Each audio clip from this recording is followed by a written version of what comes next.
This was the site of what, in the middle of the 16th century, was the King of England's London home, Whitehall Palace. When Henry VIII acquired Cardinal Wolsey's townhouse, York Place, he enlarged it, and to the west of the palace erected pleasure buildings, a cockpit, a tennis court, and a tilt yard. The palace was destroyed by fire in 1698, but the sovereign's life guard is still mounted at Whitehall.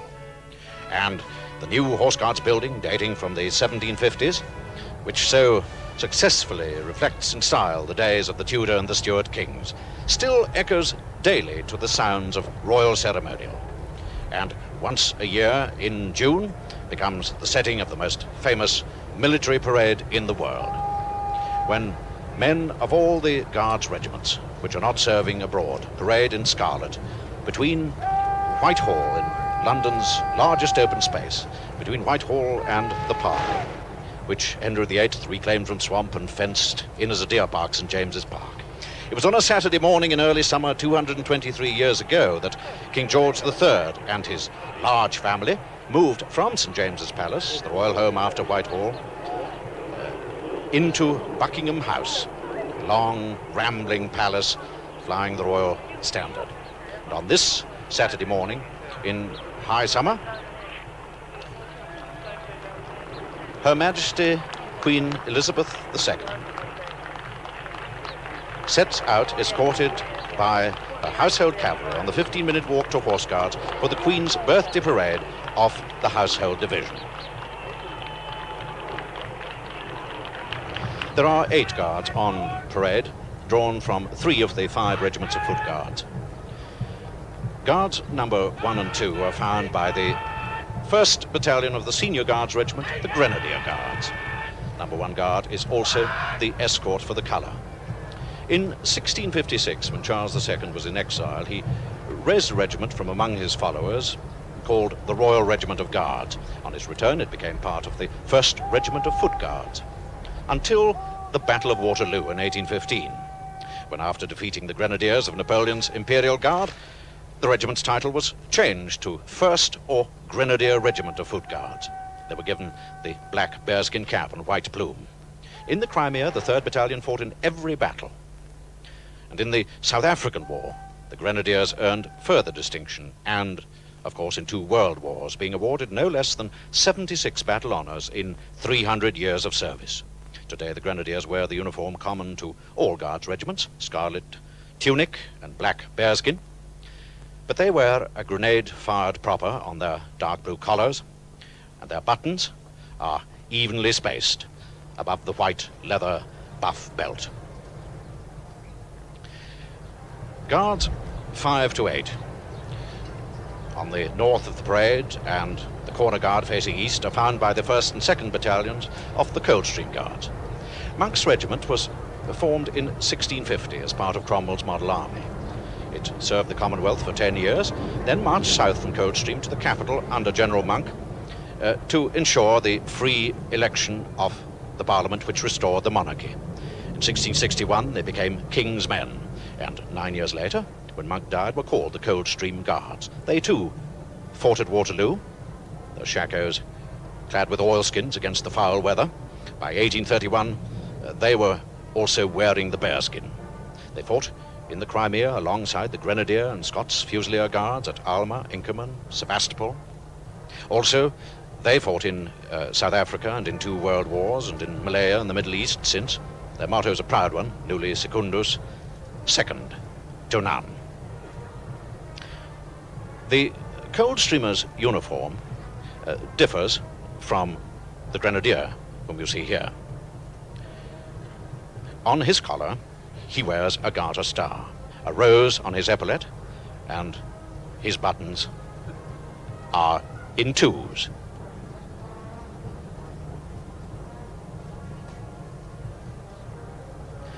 Numbers 3 and 4 Guards are found by the youngest of the Guards regiment, the Welsh Guards, raised 7 months after the outbreak of the Great War by the Queen's grandfather, King George V. 3 days after their formation, they mounted the King's Guard, and 6 months later, they were in the trenches of the Western Front and in the thick of battle. They fought the Battle of the Somme in 1916. By 1917, 2 years after they were raised, they had been awarded their first VC. And since then, they've fought in another world war, served all over the world, winning 10 awards for gallantry within the last year.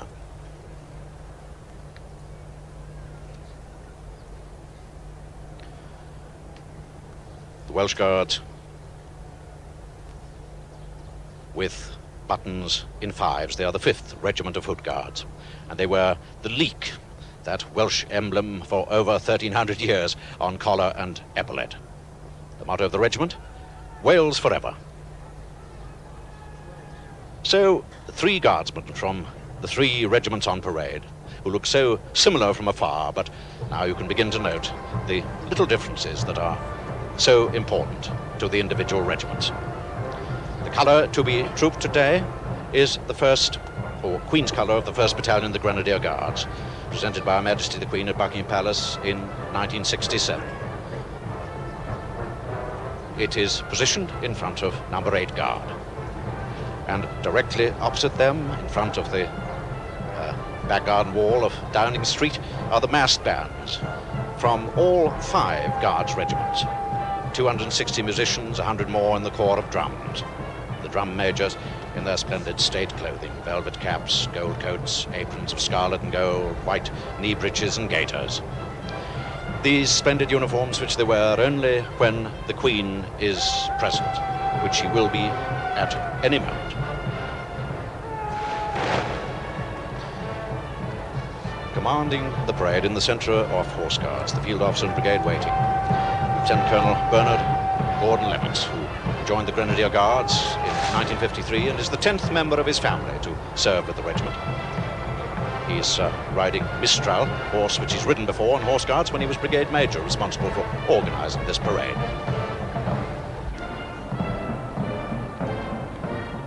And now along the Mall, the Queen's procession approaches, a splendid sight. She's led by the first 2 divisions of the Sovereign's escort, found by the Life Guards. Her Majesty the Queen, wearing the uniform of Colonel-in-Chief of the Grenadier Guards, the regiment whose colour is to be trooped today. Beside her, the Duke of Edinburgh, who is the new Colonel of the Grenadier Guards. The Queen wearing the white plume of the Grenadiers in her cap, sash and star of the Garter.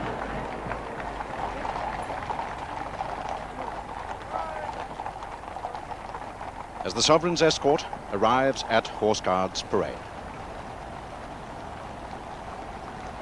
the Queen riding the horse given to her by the Royal Canadian Mounted Police, Burmese, which is ridden every year at this parade since 1969. The Duke of Edinburgh on Bachelor Gay.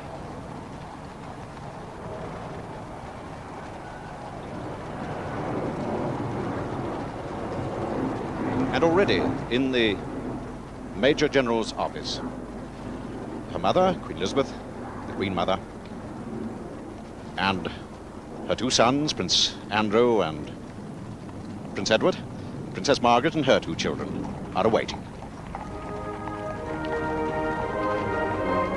Her other son, the Prince of Wales, rides with her for the first time as Colonel of the Welsh Guards. He has succeeded his father in March of this year to that appointment. 4 troopers of the Life Guards, the Brigade Major, lead the royal procession out to the line.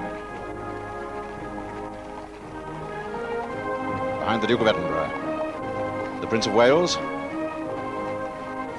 his plume of white, green and white, Colonel of the Welsh Guards, and on a grey beside him, the Duke of Kent, the new Colonel of the Scots Guards, succeeding his uncle, the late Duke of Gloucester. Scots Guards wear no plume in their bearskin. Prince of Wales wearing wings. And so begins the inspection of the line, the first of the 5 parts of the Queen's Birthday Parade. And Major John Smiley, commissioned into the Grenadier Guards in 1954, knows that parade well from the inside looking out, so to speak, and he'll tell you about the other parts. After the inspection, There's the troop by the mass bands of the Guards Division.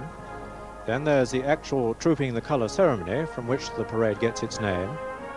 The fourth phase is the march past in slow and quick time by the foot guards. And finally there is the walk and trot past by the Sovereign's escort. Now the Queen riding along the front of the Tailstream Guards and moves on the left flank of number 8 Guard, and you see the adjutant in brigade waiting, Captain Fenwick on his horse, and immediately behind the Queen the 3 Royal Colonels and Earl Mountbatten of Burma, personal ADC to the Queen and Colonel of the Life Guards. There now is the Sovereign Standard of the Life Guards, which the Queen salutes. And now she has almost completed her inspection of the Sovereign's escort, drawn up in front of the Guards Memorial.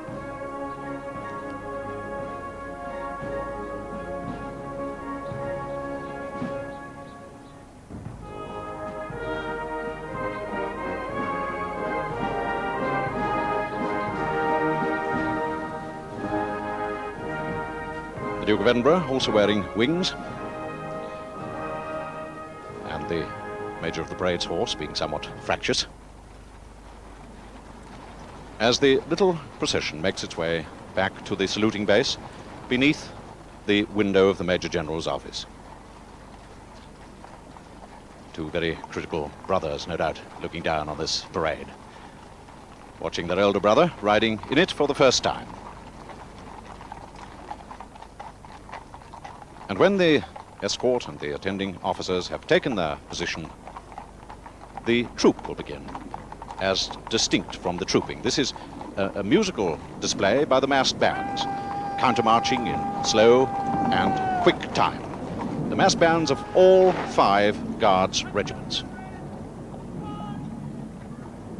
They are under the direction of Major Horriban of the Irish Guards, the new Senior Director of Music in the Household Division.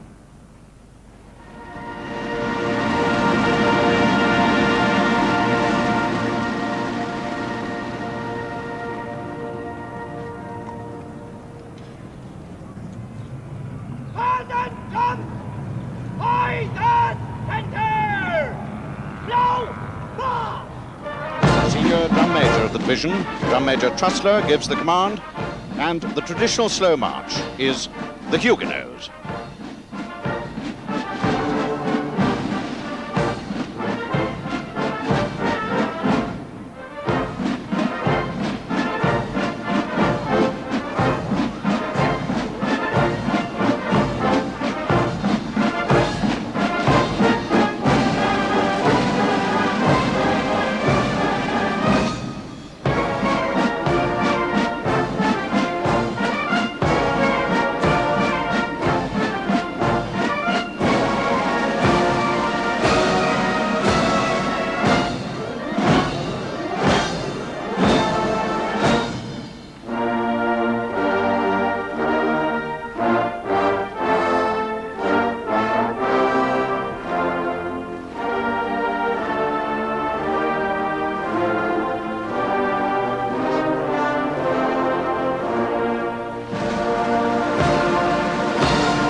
drummer's call, command of the escort passes from the captain to the subaltern, and the third stage of the parade begins, the phase when the actual trooping the colour takes place.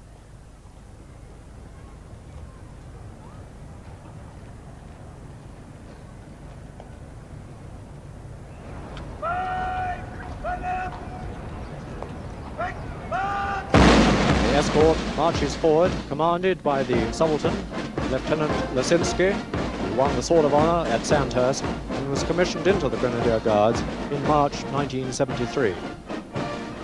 They march to the tune, the British Grenadiers, not because they are Grenadiers, but because the tune is traditionally used by all regiments at this point of the parade as the right flank company of every battalion. It used to be a Grenadier company.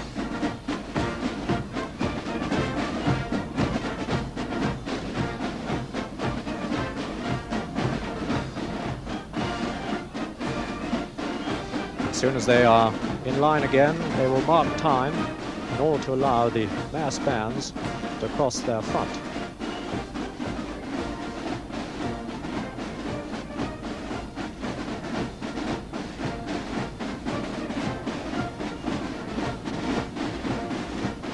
The order to march forward has to be given with precise timing.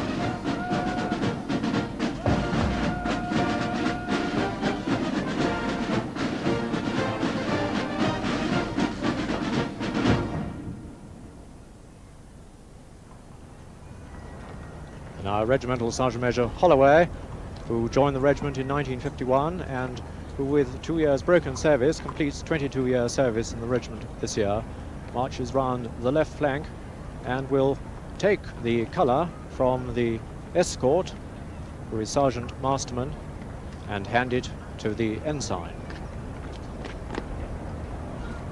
The Regimental Sergeant Major salutes with his sword, and this parade is the only occasion in which a Regimental Sergeant Major carries a drawn sword.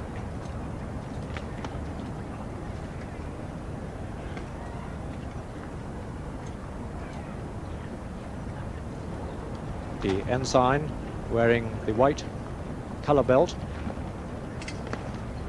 is Lieutenant Nicholas Coates,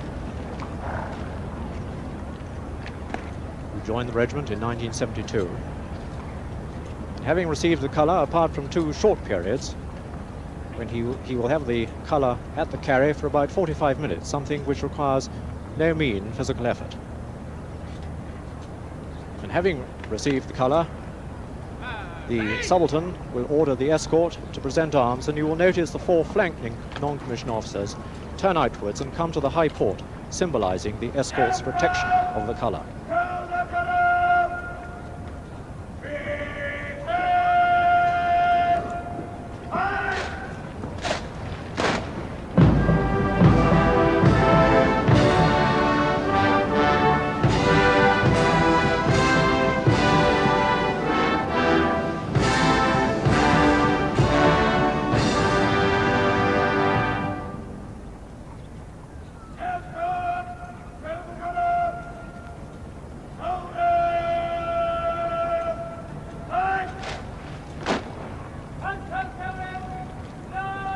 The ensign takes post behind the subaltern. The Regimental Sergeant Major moves around the left flank to his original position in the rear of the escort.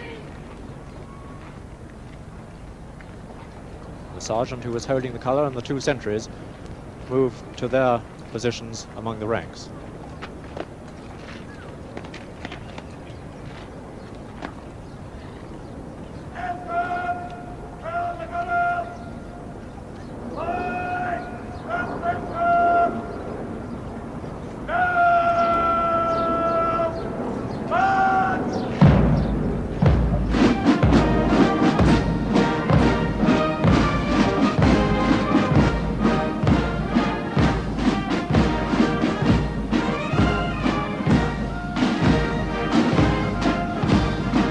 As the escort moves towards number 8 guard, the complicated maneuver of the spin wheel takes place while the mass bands of 360 musicians and drummers change direction while still retaining the same formation.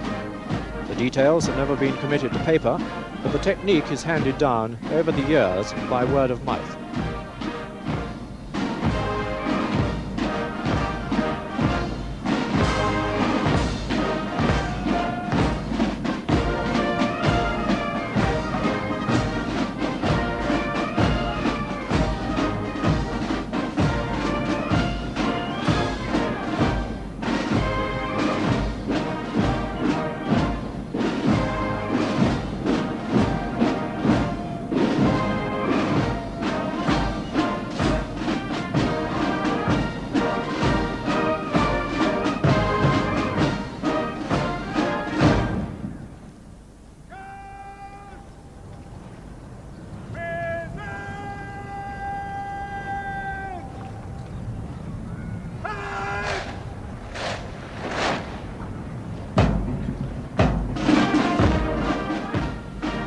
Guards present arms, and the colour is trooped along the ranks. To the tune, the Grenadiers' Slow March. In 1700, as the army became organised as a regular force, battalion colours replaced the old company flags and individual devices around which leaders rallied their men in battle. It became the practice to carry the colours down the ranks at the end of a day's march, to escort them with due honour to the billet in which they were to be lodged for the night. The lodging became the place of assembly for the troops in a sudden emergency. So the colour was first paraded and then hung in a doorway or window to mark the battalion headquarters and alarm post in a strange town. Lodging the colour differed little from today's trooping. The colour is honoured, acknowledged, and has come to represent the spirit of the regiment to whom it belongs. It was in 1805 that trooping the colour first honoured the sovereign's birthday.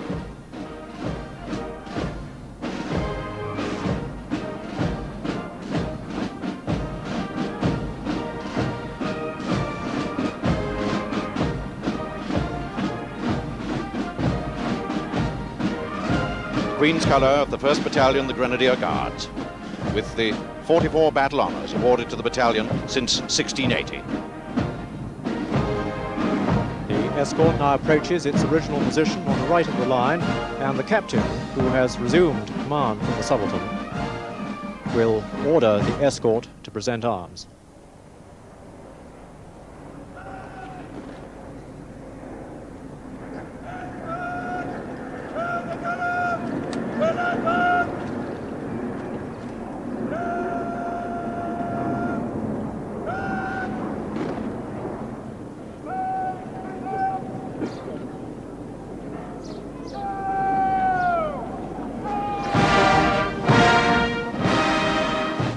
So the great march past begins. First of all, the slow march past. And the parade led by the colour which has just been trooped, and by the escort to the colour and number 2 guard found by the 1st Battalion, the Grenadier Guards. They march past their Colonel-in-Chief to the Grenadiers' regimental slow march Scipio by hand.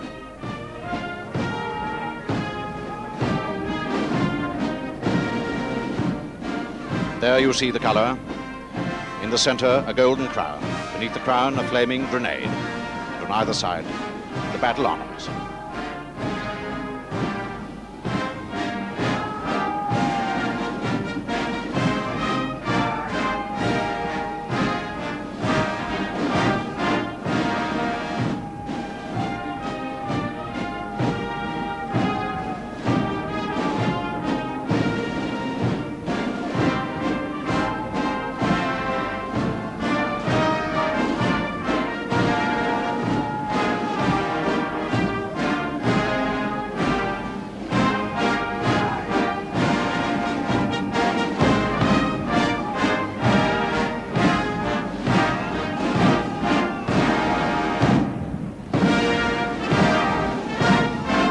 Numbers 3 and 4 guards found by the 1st Battalion, the Welsh Guards, march past their Colonel-in-Chief, regimental slow march men of Harlech.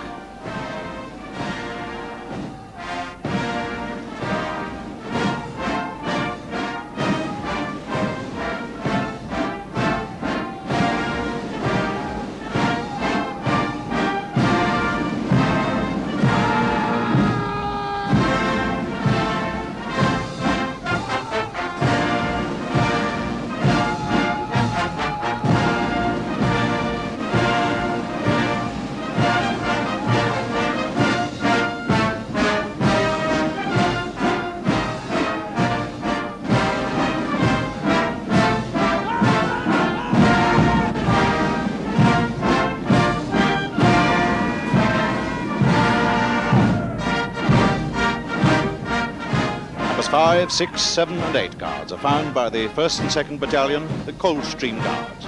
March past the Queen for their regimental slow march, Figaro by Mozart.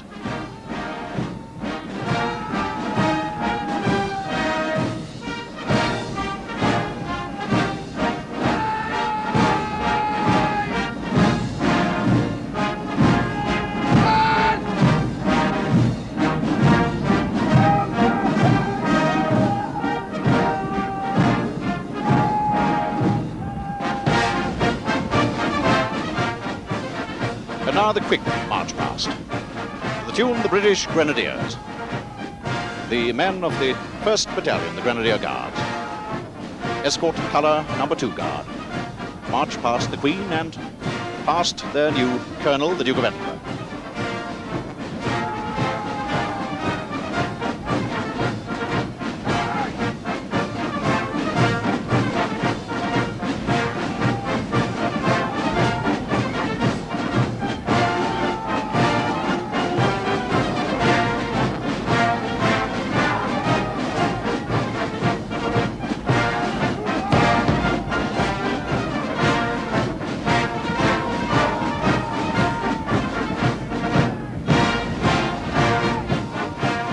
Rising of the Lark, the regimental quick march of the Welsh Guards. March past their Colonel-in-Chief and their new Colonel, the Prince of Wales.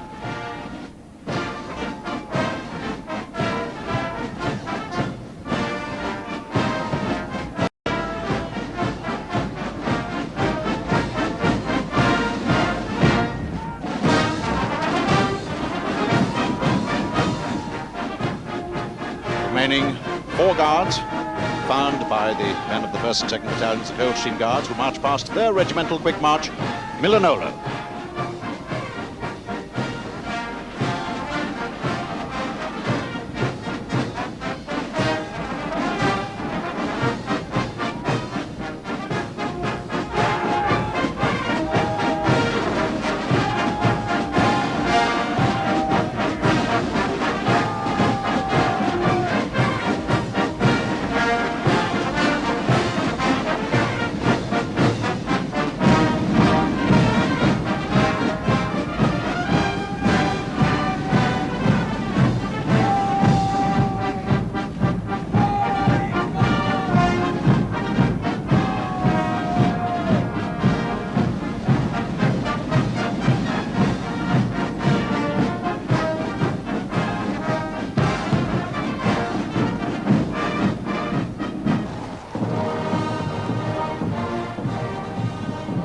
So the Foot Guards have marched past in slow and quick time. Now it's the turn of the senior corps of the British Army, the 2 regiments of the Household Cavalry. Led by the sovereign standard of the Life Guards, presented on Horse Guards Parade here in 1973. Cavalry to the left, to the right, the trumpeter.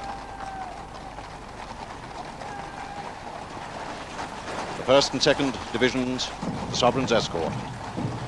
Rank past, bound by the Life Guards in scarlet tunics, white plumes falling from their helmets.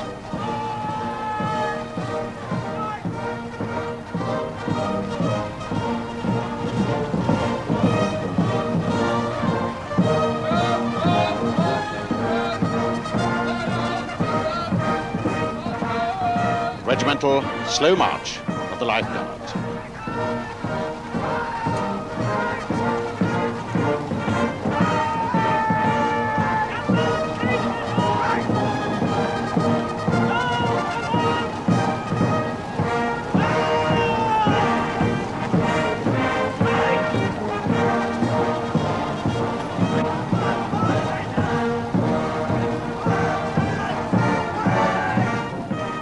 All the horses are aged 6 to 16 years.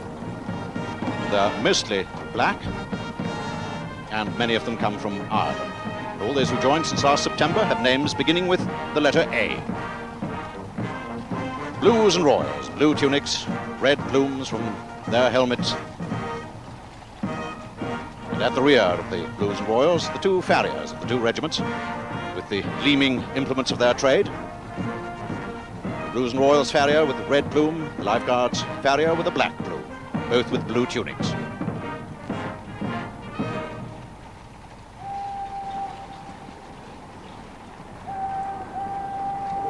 Now the trumpeter, who rides not on a black horse but on a grey horse, will sound the signal for the trot.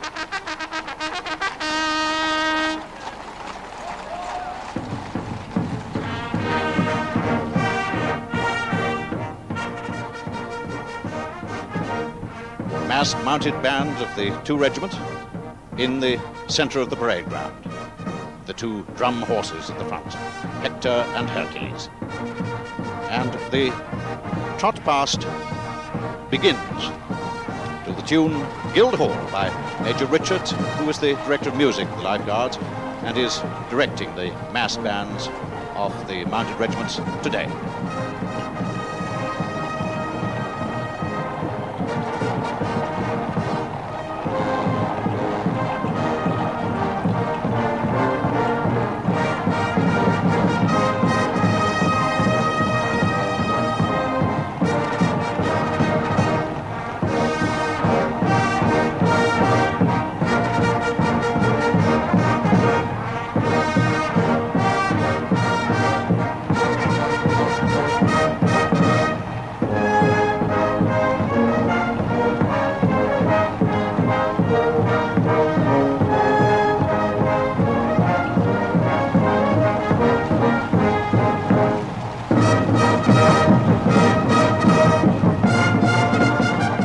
Most of the troopers on parade joined the army within the last 2 years. Only 1 in 20 had ridden before. 14 weeks basic training at Guards Depot and 20 weeks to train a volunteer for the mounted regiments to ride well enough to appear on parade. All these fine horses over 16 hands high. That's 5 feet 4 to the shoulder.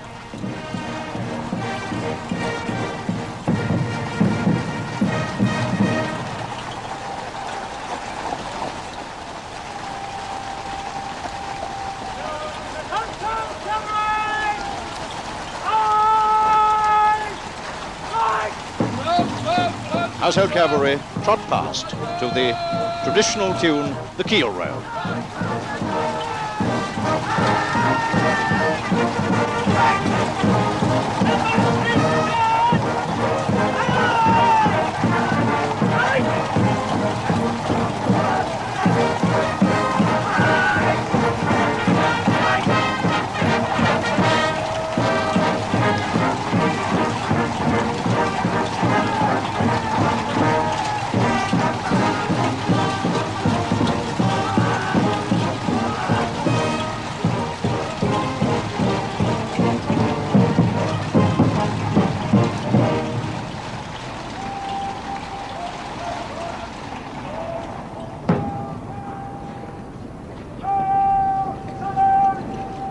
Now the loyal birthday greetings of the men of the Household Division are conveyed to their Colonel-in-Chief, Her Majesty the Queen.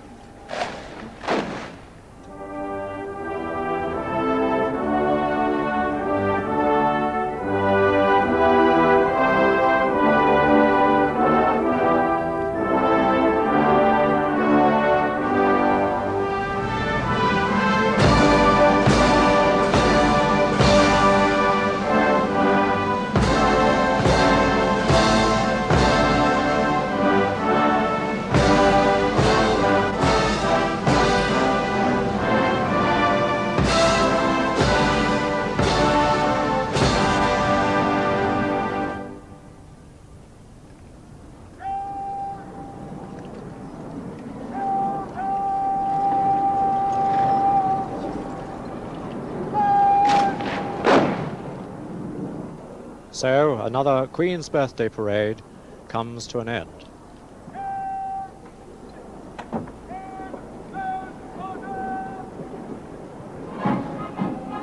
And Her Majesty leaves Horse Guards Parade at the head of her Foot Guards, whom you have seen today in their ceremonial role. But don't forget that these same soldiers are also operational soldiers, available to serve anywhere in the world, and their tasks are very varied. And whatever tasks are given to us, it is our long tradition of service to our sovereign and our country, which is foremost in our minds and spurs us on to strive for the highest possible standards in all we do.